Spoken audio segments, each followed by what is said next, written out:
ialah berkaitan dengan satu hari kepimpinan pentadbiran Datuk Najib, pentadbiran Datuk Najib. Ya, saya pertama nak menekankan bahawa satu hari pentadbiran Datuk Najib ini tidak memberikan satu gambaran yang jelas tentang bagaimana proses pembinaan dan pembangunan kehidupan masyarakat dan rakyat secara yang jelas, dan tidak menampakkan satu perubahan ke arah untuk membantu kehidupan rakyat ini, meringankan beban hidup masyarakat dan rakyat dalam negara kita.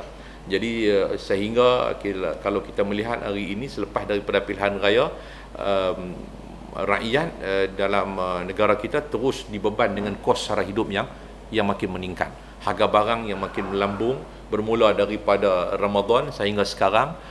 Saya percaya bahawa harga ayam, harga daging dan semua harga barang itu tak akan turun lagi. Dia tak akan turun lagi. Jadi begitu juga dengan kos-kos hidup yang lain. Dan saya melihat bahawa ini menggambarkan satu hari kegagalan kerajaan negeri, kerajaan pusat, kepimpinan Datuk Najib dalam menangani masalah-masalah isu beban sara hidup yang dihadapi oleh rakyat dalam negara kita. Begitu juga dengan peningkatan jenayah yang berlaku, yang berluasa dalam negara kita ini. Jadi bagi saya bahawa ini satu pencapaian satu hari yang sangat cemerlang lah bagi Datuk Najib untuk nak dibanggakan, kerana berlaku peningkatan jenayah bunuh, jenayah berat, jenayah bunuh yang meningkat sehingga menjejaskan keselesaan hidup masyarakat dan rakyat dalam negara kita. Jadi bagi saya bahawa ini antara perkara yang perlu dilihat. Dan juga dalam tempoh 100 hari kita lihat selepas pilihan raya ni, hutang negara kini makin meningkat, iaitu kalau mengikut suku pertama tahun 2013, hutang negara berada pada 508.9 bilion, iaitu meningkat daripada 501.6 bilion dalam suku terakhir tahun 2012. Jadi ini menunjukkan bahawa satu peningkatan yang sangat membimbangkan kita. Malah kalau kita lihat bahawa gambaran mengenai kedudukan hutang negara yang lebih tepat perlu dilihat, iaitu dengan menjumlahkan hutang negara itu, mengikut pakar-pakar ekonomi mengatakan mesti melihat penjumlahan hutang negara itu di atas lembaran account, on balance sheet, dan di luar lembaran account, off balance sheet, iaitu dalam suku pertama 2013 hutang dijamin kerajaan off balance sheet berjumlah 147.7 bilion. Bermakna bahawa kalau campur dengan 508.9 bilion, bermakna bahawa hutang negara kita sudah berada pada 656.6 bilion. Ini bermakna bahawa hutang negara kita ini sudah berada pada paras 65% daripada KDNK. 65% daripada KDNK. Kalau atas 656.6 bilion, maknanya dia bukan lagi 55% daripada KDNK, dia sudah maknanya meningkat sampai 65% daripada KDNK. Jadi bagi saya bahawa ini membimbangkan kita semua, kerana kalau keadaan yang seperti ini terus berlaku dalam negara kita, ini akan menjadikan keadaan yang sangat parah. Dan saya melihat bahawa seperti yang disebut oleh Pak Lah dalam buku yang menjadi kontroversi sekarang ini, kenyataan Pak Lah kepada penulis buku tersebut, yang mengatakan bahawa kalau dia ikut Tun Dr. Mahathir, bankrupt lah negara kita. Jadi saya bimbang bahawa pentadbiran Najib ini banyak kembali kepada cara dan style yang dibuat oleh Tun Dr. Mahathir, iaitu banyak projek-projek gajah putih yang dibuat yang akhirnya membebankan negara ini dengan hutang. Jadi saya lihat bahawa ini antara perkara yang menunjukkan bahawa 100 hari pentadbiran Datuk Najib ini ialah satu hari yang sangat mendukacitakanlah.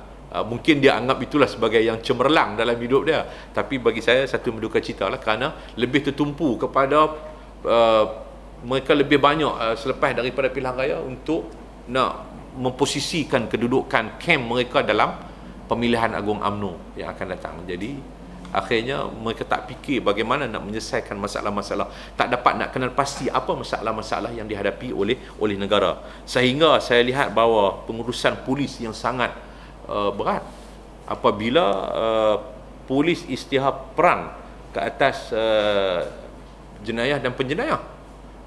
Betul lah, saya bersetuju lah tu, tapi bermakna bahawa ini menggambarkan kegagalan polis selama ini. Sekarang baru nak isytihar perang. Selepas mereka selalu beralaskan kepada selepas daripada EO dihapuskan, maka dibebas tahanan-tahanan EO sebanyak 2,600 orang lebih, 2,600 orang lebih, maka jenayah makin meningkat, dia kata. Jadi saya nak sebut bahawa EO gagal untuk mengubah penjenayah itu menjadi manusia yang baik. Itu satu. Yang keduanya juga, EO juga gagal walaupun ditahan orang yang dianggap sebagai ketua penjenayah, tetapi dengan kenyataan Datuk Zahid Hamidi baru-baru ini, bila dibebaskan 2,600 orang lebih itu, mereka ini bertemu dengan 10 orang kanan. 10 orang kanan kepada penjenayah yang dibebaskan. Bermakna bahawa sewaktu mereka berada dalam tahanan EO, kerajaan, pihak polis gagal untuk membenteras kumpulan mereka. Ini saya katakan bahawa kelemahan pihak polis. Bila Datuk Zahid katakan bahawa sekarang ini ada 260,000 penjenayah seluruh negara, yang melebihi jumlah bilangan anggota polis. Ini sangat berbahaya pada negara kita, kepada kehidupan masyarakat kita. Jadi sebab itu saya katakan bahawa kepentingan sekarang ini ialah IPCMC mesti diwujudkan. Itu kita katakan bahawa kita bukan nak diskredit polis dan sebagainya, tapi kita nak memperbaiki polis. Sebab banyak dakwaan-dakwaan yang dibuat sebelum ini tak diambil tindakan, khususnya dalam nak melihat masalah dalaman polis.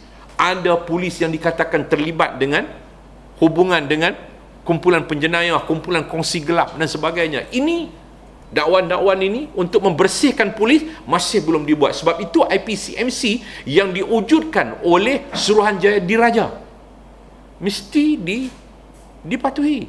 Kalau tidak, bermakna bahawa kerajaan macam menghina Suruhanjaya Diraja. Suruhanjaya Diraja yang ditandatangani oleh Yang di-Pertuan Agong penubuhannya.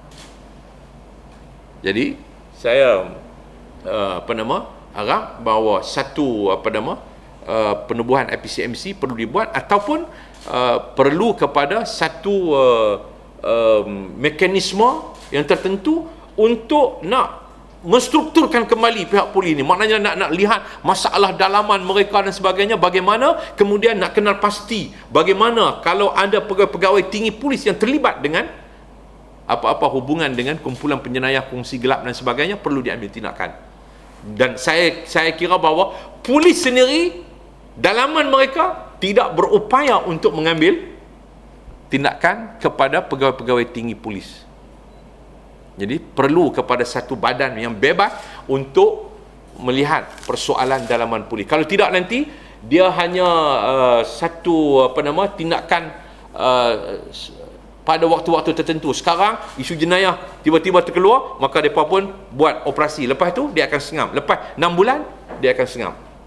Maka jenayah akan terus berlaku dalam negara kita ini. Jadi saya nak supaya satu tindakan yang berterusan untuk memastikan pihak negara kita ini bebas daripada jenayah-jenayah, khususnya jenayah berat yang menggerunkan kita sekarang ini.